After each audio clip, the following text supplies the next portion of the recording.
At Arizona State University, we're bringing world-class education from our globally acclaimed faculty to you. Ranked #1 in innovation for 10 consecutive years and #2 among public universities for employability. ASU isn't just ahead of the curve, it's creating new paths to success. Earn your degree from the nation's most innovative university. Online, that's a degree better. Explore more than 300 undergraduate, graduate, and certificate programs at asuonline.asu.edu. All right, so welcome to the deep dive. Think of this as your shortcut to understanding all the really complex stuff out there, but from the sources that you shared with us. Yeah, it's like having your own personal research team. Exactly. And today, we're going deep into this fascinating discussion on cybersecurity. And it all comes from a really insightful segment that we found on Capital Radio featuring Monica Valle, Angel Lopez, who's from Sophistic, and Herb Ambert from Panda Security. A great lineup of experts. Yeah, definitely. So your mission, if you choose to accept it, is to kind of like extract those key insights from their conversation, for all the things that are constantly changing in the world of cyber threats, how we defend against them, and the kind of the evolving rules of the game, as it were. And Monica Valle, she makes this point right at the beginning of the discussion that the cybersecurity world, it's not static, it's constantly moving. Yeah. So even if you're only away from it for a short time, things change dramatically. Yeah, you really have to stay on top of it. You do, particularly with the rise of artificial intelligence. That's really changing things. Absolutely. And that's really what makes this so crucial, to stay informed about these developments. And we're here to help you do that quickly and efficiently. Exactly. So in this deep dive, we're going to unpack a few key areas that came up in their conversation. We'll be looking at the increasing role of AI in cybercrime. Yes, both in attacks and in defense. Yeah, it's a real double-edged sword. It is. And then we'll explore why cybersecurity awareness and education are still so vital, but often so challenging, for everyone from individual users right up to large organizations, and even when it comes to protecting kids online. Everyone has a role to play. They do. Yeah. And finally, we'll pull together those broader trends and kind of consider where cybersecurity might be headed in the future, looking at global politics and how businesses are adapting to all of this. Sounds comprehensive.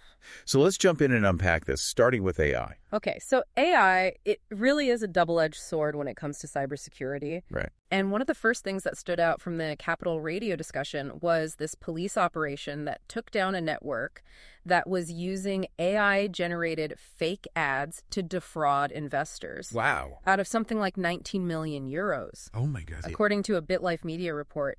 And it's not just the crime itself, it's how AI is being used to add this really convincing layer of legitimacy to these scams. Yeah, it's making it much harder to spot them. It is. It's eroding trust online. Right. And we need to have this new level of skepticism when we're online now. Absolutely. And Monica Valle, she really hit the nail on the head when she was talking about how this AI, it just adds this whole new level of believability, which just makes these scams much more effective. So much more effective, yeah. But it's not just about the technology either. No. This case really highlighted how AI is now being combined with social engineering. Right. Manipulating people's trust. Right. And then you throw in the allure of cryptocurrency investments as well. Oh, yeah. Very attractive to a lot of people. And it's this really potent mix that unfortunately worked incredibly well in this instance. It did. And Pablo Santameterio, he noted in the discussion that the victims were often older individuals. More honorable. Yes. People with savings who had shown some interest in investments. Yeah. So they were targeted. Right. And the initial trick was a small investment that seemed to give really quick returns. Oh, so they get you hooked. Exactly. A false sense of security. Right. And then they ask for much larger sums. Oh, wow. And of course, the alarm bell should start ringing when withdrawals become impossible. And yeah. They'll give all these technical excuses as to why you can't withdraw your money. And they're very believable as well. They are, and that really brings up Monica's point about why reporting even small scams matters. Yes. Because they could just be one small part of a much larger criminal operation. Oh, wow. It's like a piece of the puzzle. Exactly. So it's scary because it means that literally anyone can be a target. Absolutely anyone. But the threats aren't just aimed at individuals.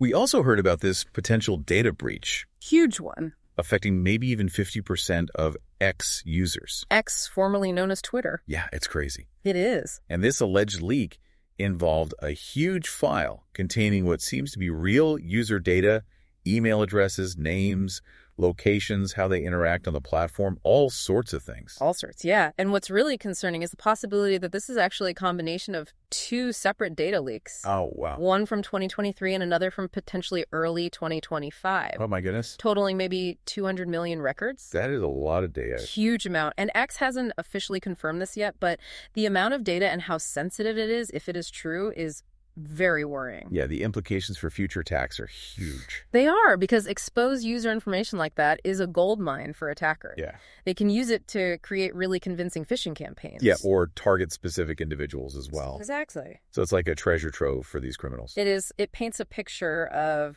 a threat landscape where our information could end up in the wrong hands. And it increases the risk for everyone online. For everyone. It's a bit scary. It is, but it wasn't all bad news. Oh, good. The conversation shifted to how AI is being used in defense. And Angel Lopez from Sophistic mentioned that they started using AI quite early back in 2017. Why was that so significant? Well, what's interesting is that they saw the potential of AI to manage the sheer volume of security alerts Right. that they were dealing with, especially for their clients in banking and infrastructure. So the critical stuff. Yes, exactly. And because attackers are using AI to create more sophisticated attacks, those really believable targeted email. Yes, it's getting harder and harder to spot those. It is. AI is becoming an essential tool on the defense side. So it sounds like it's a constant back and forth. A real arms race, yeah. Real arms race. Angel also noted a worrying trend that more users are opening phishing emails. Oh, no. Probably because they're getting so much better. Right. But on a slightly positive note, fewer people are clicking links or entering details. Oh, so they're getting a bit smarter. Maybe a little bit more cautious before they take that final step. Right. And that suggests that maybe these efforts to raise awareness, even if it's slow, are having some impact. Fingers crossed. Yes. And that leads us nicely to our next area, cybersecurity awareness and education. Right. Harambert from Panda Security, he brought a really interesting perspective to this, especially focusing on the challenges and the proposed rules for protecting children online in Spain. Right. It's a huge topic. It is, especially with how much exposure kids have to screens these days and how worried parents are about managing all of that. Absolutely. It's like a constant battle. It is, and as Harambert pointed out, there's a real societal anxiety about the impact of all this technology on young people. Yeah, it's a valid concern. It is, and the proposed regulations that they were talking about are quite significant. They are. What are they looking at doing? Well, they're proposing things like health warnings on digital devices. Like on cigarette packets. Exactly. Wow. And they're also looking at age-based restrictions on accessing certain content and even devices. Right. So limiting what kids can access based on their age. Yes, and having default safe settings on devices right out of the box. That makes sense. And they're even discussing how devices are used in schools with a focus on limiting use in those early years of education. So really trying to minimize screen time for the little ones. Exactly. It's interesting, these measures are really aimed at tackling those very real dangers that kids face online. They are, and Harambert outlines some of the most serious ones. Like what? It's not just about pornography, although that is a concern. Right. But it's also exposure to violence, hate speech, cyberbullying, online grooming. It's a lot. And, of course, the very real issue of addiction to these devices. Right. And as Monica pointed out, these threats can be found on pretty much any platform. Yeah, social media, online games, anywhere a child can connect. It's everywhere. It is. And, of course, when we talk about keeping children safe online, parental control tools are always part of the discussion. Yeah, those are important. They are. And Harambert explained what they can do, setting time limits, monitoring activity, blocking inappropriate content. Right. But he also made the point that these tools aren't a complete fix on their own. No, they're just one part of the solution. Right. They have to be part of a bigger picture. So it's not a set it and forget it kind of thing. Not at all. You need to be actively involved. You do. And there needs to be education for both kids and parents. Right. So open communication is key. Absolutely. And it really boils down to parents taking responsibility. Yes. Leading by example. And setting a good example when it comes to their own technology use. Harambert actually shared this great story about how his own kids supervise him through a parental control app. Oh, it's fly. It's a brilliant way to build cyber awareness within the family. Yeah, like that. And initiatives like Panda Security's Panda Dome family and the educational resources they offer are all designed to support this more holistic approach. It's good to see companies taking that approach. It is. And what's also important to remember, as Angel Lopez highlighted, is that cybersecurity awareness, it's not just for our personal lives. Yeah, it's not just about what we do at home. Exactly. The good security habits that organizations try to instill in their employees, Right.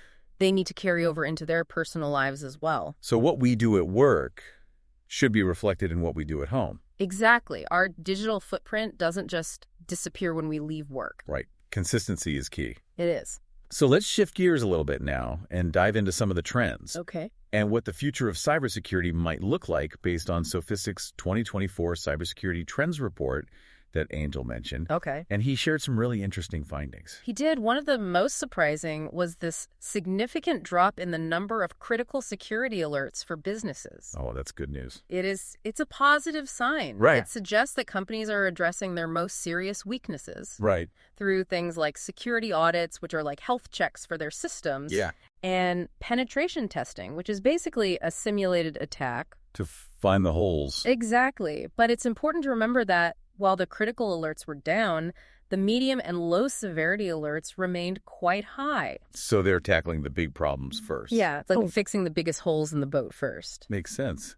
Another interesting trend they found was fewer attacks on weekends and holidays. You would think that's when systems are most vulnerable. Yeah, because there are fewer IT staff around. Exactly. But their analysis suggested that maybe it's because the attack surface is smaller during those times. What does that mean? So companies might have less of their infrastructure exposed, and employee devices are switched off, maybe to save on energy costs. That's a good point. But Angel did caution that the fewer attacks that they do see on weekends might actually be more targeted. Oh, so more dangerous. Potentially. It's a bit of a cat and mouse game. It really is. So it's a complex picture. They also mentioned an increase in what they called managed cases compared to raw alerts in their Security Operations Center, or SOC. Yes. Can you break that down for us? Sure. So security systems generate a lot of alerts, which are like warning signals. Right. But not all alerts are actual threats. A case is when a security analyst has looked at an alert. Right. And determined that it needs further investigation. So someone has to actually look at it. Exactly. Okay. So more managed cases alongside fewer alerts suggest that their systems are getting better at filtering out false alarms. So they're focusing on the real threat. Exactly. It's a sign of more efficient threat detection and response. That's good news.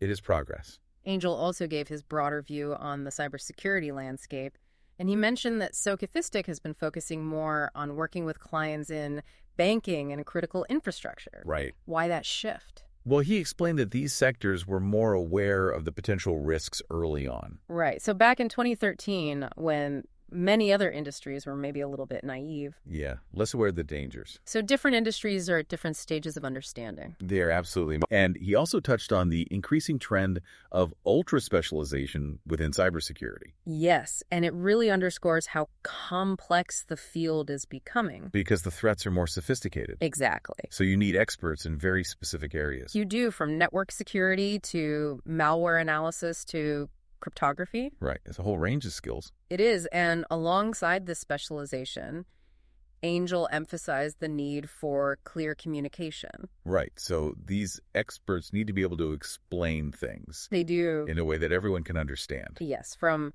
highly technical CISOs to non-technical employees. So everyone has to be on the same page. Exactly. And then the conversation moved on to the economic realities of cybercrime. Right. You often hear that financial gain is the main motive. It is, and Angel confirmed that, right. Pointing out that those launching attacks can potentially gain a lot more financially. And those defending. Yes, who are often motivated by ethical considerations. Right, so it's a different kind of motivation. It is, and he raised this interesting point about whether cyber criminals intentionally avoid causing a complete system collapse.